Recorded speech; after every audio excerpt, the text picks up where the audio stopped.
Hi everybody, Dan Illman, Matt Bernier, the DRF.com Formulator Race of the Day for Friday, December the 16th. Race number 9 at Laurel Park, 6 furlongs. It's a maiden special weight for 2-year-olds.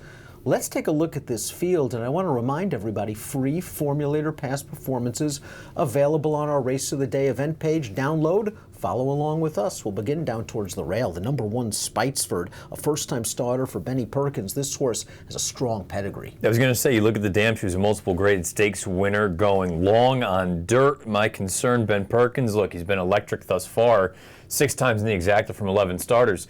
First-time starters with 2-year-olds, not his thing over the past 5 years. 1 for 27, very, very small ROI, tough inside post.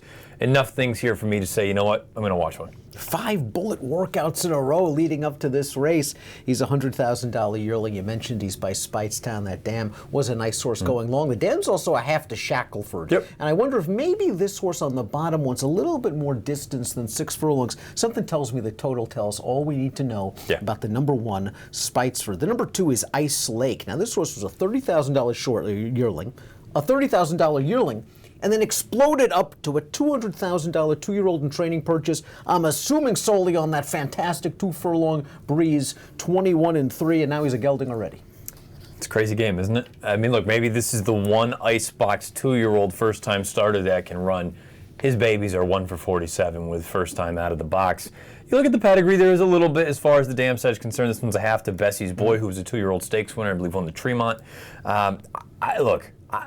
I'm not going to be surprised if this one runs well. I picked this horse 4th, just based, I hate to say it, based on that big price tag. I mean, he has to be able to do a little bit of running. Got to be at least fast. Something. In the gate, that quarter and 21-3 at the pre-sale. Couple bullet workouts leading up to here. Now, trainer Ronnie Jenkins does very good work historically with first-time starters as well. And he's got a firster earlier on the Laurel card that might have been working in company with Ice Lake. So keep an eye on that horse, and maybe you can make a final determination as to Ice Lake's chances based how that one has run. But that 1 for 47 stat boy with Icebox first-time starters is enough to keep me off at 5-1 or less. Now, the 3 is Hopkins' Choice, and this horse is going to be a gigantic price. He was 92-1 against maiden claimers in his career debut.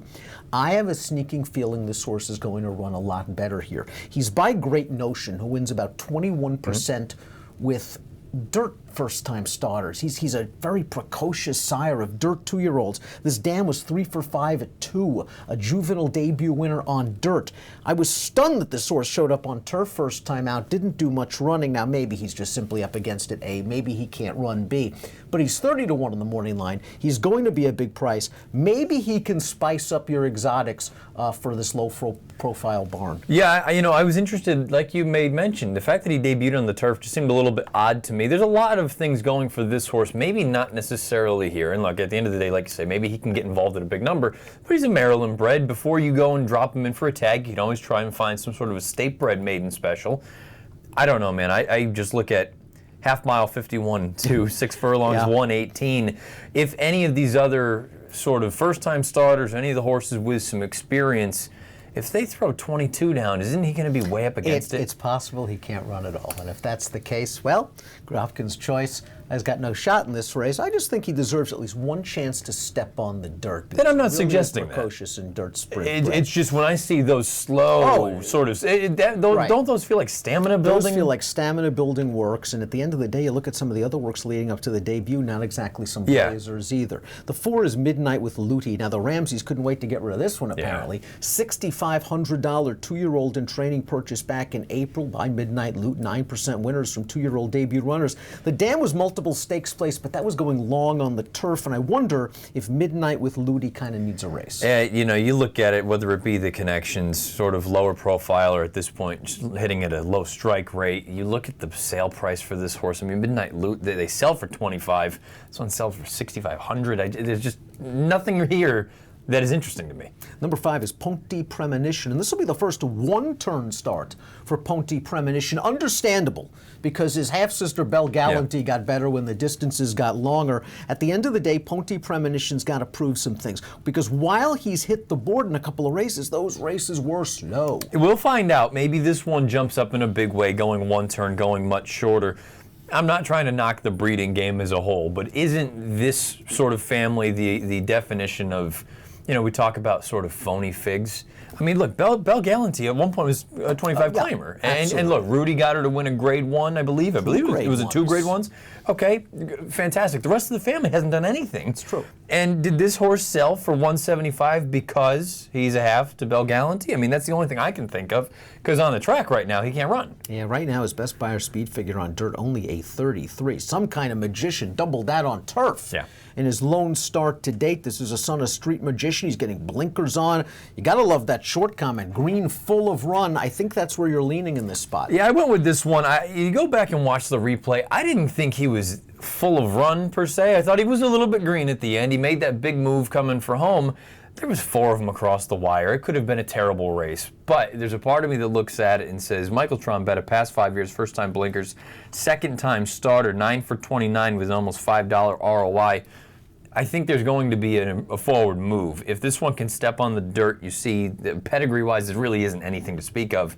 If he can step on dirt, I think he's got a shot. The dam was okay going long on the dirt. Maybe that's simply enough to get some kind of magician over the hump. If he runs that race on turf, if he could equal that ability on the main track, he's going to be very, very interesting. The 7 Blackjack Buster already has a 72 Beyer in his holster. That was his career debut on September the 5th. But he's raced twice since then, and he's eaten up a lot of money. This dam was a graded stakes winner going long on the dirt. He's by Arch. I wonder if eventually he'll want a little bit more ground for trainer Scott Lake, but he was in against a good one last time. Well, I guess that's the thing. You go back, that debut, if he runs a 72, I think he wins. 2 back, okay, wet track. I'll give him the benefit of the doubt. Most recently, I thought he ran a winning race. The problem is you ran into a very talented 2-year-old named El Arib, who came back to win, I believe, the Maryland Juvenile with a 94 Beyer speed figure. So he ran into a pretty good runner at this point, at least a precocious one.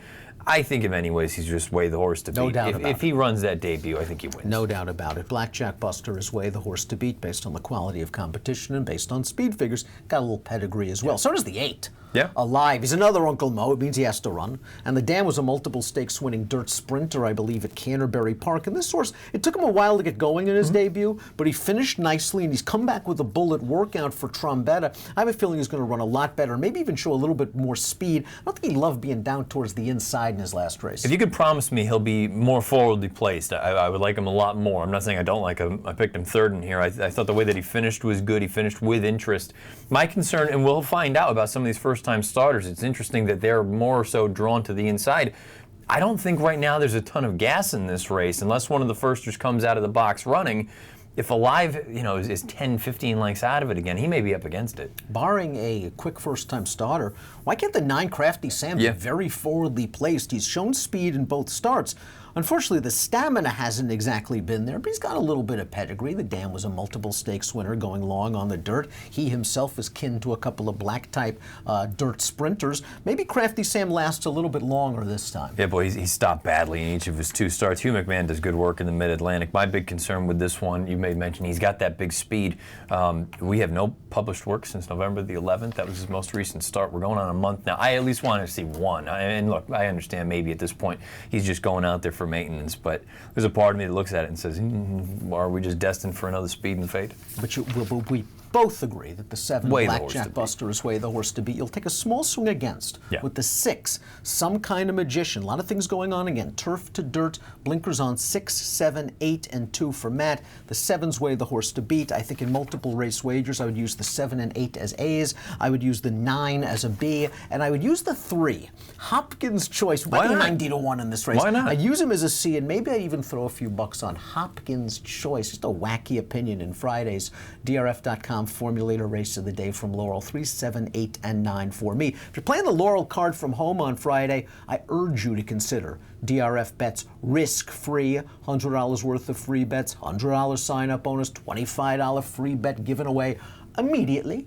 Head on over to drfbets.com/freebet for all the details. Approximate post time for race number 9 at Laurel Park on Friday is 4:30 Eastern. Good luck.